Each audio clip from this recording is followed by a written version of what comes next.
the source of where the information is coming from. Isn't the source not coming from you guys or political officials that you guys have ties to? And if so, can you let us know which journalism companies are the ones that's not putting out credible information and which ones are? And we'll just go watch the ones that's putting out credible information as long as the information that they're putting out is transparent and it makes some type of sense. Because I want to say this, yeah, a lot of people may agree that the American public, a lot of people may agree, a lot of people may agree that the American public is not the smartest. Yes, I don't know what the literacy rate for the American public is, but one thing we do know how to do is source at least, right, a good portion of us, right? We know how to source through credible information. And it's almost sounding like what they're what they're trying to push is the proper way to source for credible information is not leading us to credible information.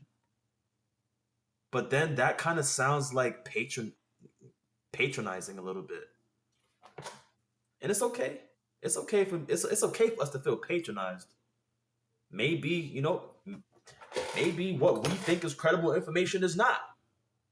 So help us find out which sources are given that credible information for us to do our homework on. Speaking for the journalist, because I'm not a journalist, right? But let's continue to watch this. To see for yourself in the documents that we've released now, close to 200 pages, that point in multiple references, multiple examples, to include comments that have been made by senior intelligence professionals who are some still working within these agencies today that confirm the conclusions that we have drawn, that President Obama directed an intelligence community assessment to be created to further. Again, here we go with the vague information. President Obama created intelligence. What? An intelligence community assessment to be created. He created. Okay. To further this contrived false narrative that ultimately led to further something of false narrative towards led to a years-long coup to try to undermine President Trump's presidency. President Trump's presidency. Okay. Those two previous cool. I guess we'll just never know what, like, the exact what is, and this is what's frustrating. This is what, again, like, I'm over it. I can't believe it. I can't belabor it anymore. Missed that or covered it up? I'm telling you to look at the evidence. Look at the evidence, and you will know the truth. John. Thanks, Caroline. Thanks, Director Gabbard. You declassified these documents, if I'm not mistaken, Friday of last week, correct? We released them on Friday of last week, the first tranche, yes. This isn't the first time that President Trump has been president of the United States. He was president from 2017 to 2021. Couldn't the prior DNI under President Trump have declassified these documents? And why didn't that DNI do that at that time? I can't speak to what happened there. There were several DNIs under the first Trump administration. President Trump faced many challenges from those who were working in the government who sought to undermine his presidency. That's been clearly detailed. What I can speak to is the fact that this was one of the first things that we started to investigate here within this Trump administration and have released the results upon the conclusion of our investigation. And then my second question has to do with what intelligence agencies around the world have said about Russia, that they have tried to influence elections in the United States, in France, in Germany, in the UK.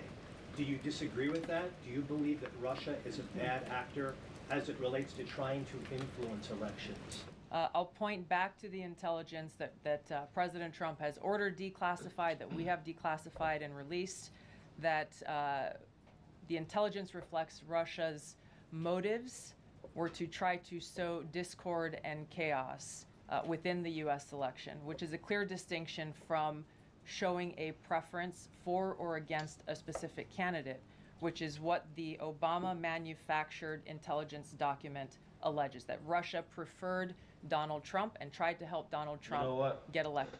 Let's find out if AI can help us understand this. What was the manufactured intelligence document that was created by the Obama presidency to undermine Trump's run for presidency? Let's see. Because at this point, what's frustrating is when the media, when the press is like trying, like the press is just putting out information, and we're just like, huh, what? Like, okay, what was the document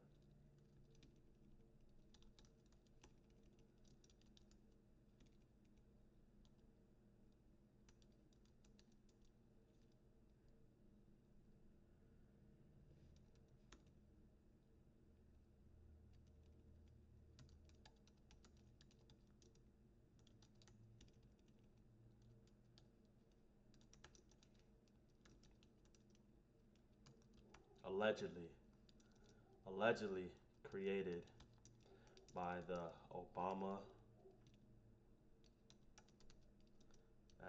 administration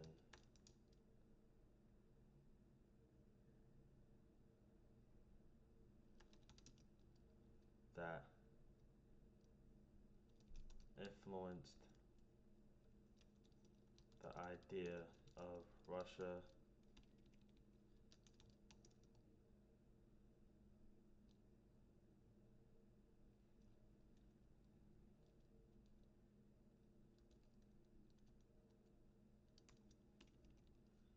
meddling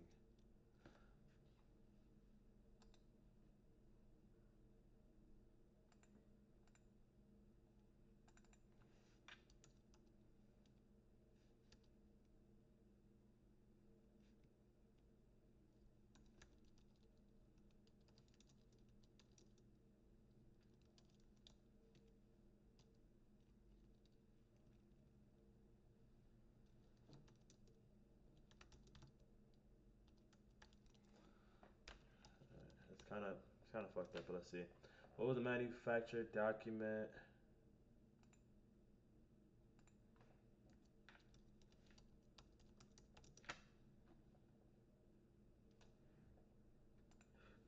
Let's see.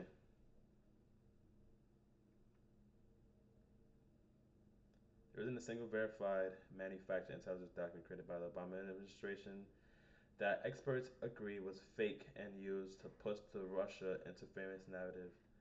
What you're hearing about is a mix of real documents and political claims about them. Here are the main things people are usually referring to: the Steele dot dot the Steele dossier, the Steele dossier, a collection of memos compiled by former British intelligence officer Christopher Steele, funded indirectly through political opposition's research during the 2016 election, contained allegations about Trump and Russia. Reality, parts of it were unverified or later discredited. It was not created by the Obama administration. It was one piece among many, not the foundation of all intelligence. Okay, okay. Fair enough. So we got something. The Steele dossier. It said it was not created by the Obama administration. However, it was a collection of memos compiled by former British intelligence officer Christopher Steele. It contained allegations about Trump and Russia, funded indirectly through political opposition research during I don't know who Christopher Steele is, what his agenda was, but we got something. Intelligence Community Assessment ICA 2017. Official U.S. intelligence report concluding Russia interfered in the 2016 election. Reality, it was produced by agencies like the CIA, NSA, and FBI, based on multiple intelligence sources, not just the dossier. Findings were later supported by bipartisan Senate investigations. Findings were later supported by bipartisan Senate investigations. It was an official U.S. intelligence report concluding Russia interfered in the 2016 election. It was an official U.S. intelligence report concluding that Russia interfered in the 2016 election. So, maybe I should ask, what was the U.S. intelligence report that concluded that Russia interfered in the 2016 election? The Durham Report, investigations into how the Russia probe started. What it found was criticized was that it criticized the FBI for weak investigative standards early on, found reliance on unverified information at the time. What it did not find was no proof of a coordinated Obama era plot to fabricate intelligence. No evidence no evidence that the Russia interference itself was fake. No evidence that the Russia interference itself was fake. So there's no evidence that the Russia interference wasn't real. That means Russia interfered with the election. That was the Durham report. It was an investigation into how the Russia probe started. Recent political claims like the Tulsi Gabbard. I don't even know what that is, if that's a person or a thing. Some politicians argue intelligence was politicized or exaggerated. These claims often point to selective interpretation of intelligence, disputed or low confidence sources. Reality. These are interpretations and opinions, not confirmed findings. They are debated and disputed by intelligence officials and investigators. Bottom line, straight answer, there is no confirmed fake document created by Obama's administration that caused the Russia narrative. There were flawed or disputed materials like the Steele dossier. That was a flaw or disputed material, and let's go back and remember what it was. It was a collection of memos compiled by former British intelligence officer Christopher Steele, funded indirectly through political opposition's research during the 2016 election, contained allegations about Trump and Russia. Reality, parts of it were unverified or later discredited. It was not created by the Obama administration. It was one piece among many, not the foundation of all intelligence. So cool. The Obama administration had nothing to do with the Steele dossier. A real controversy. Oh wait, there were flawed or disputed materials. Russia interference itself has been consistently affirmed by multiple investigations. A real controversy about how intelligence was handled being turned into a claim that it was completely fabricated. So there were multiple investigations, and basically, what I'm seeing, what I'm interpreting, is that all of these investigations were influenced or somehow inspired by the Obama administration.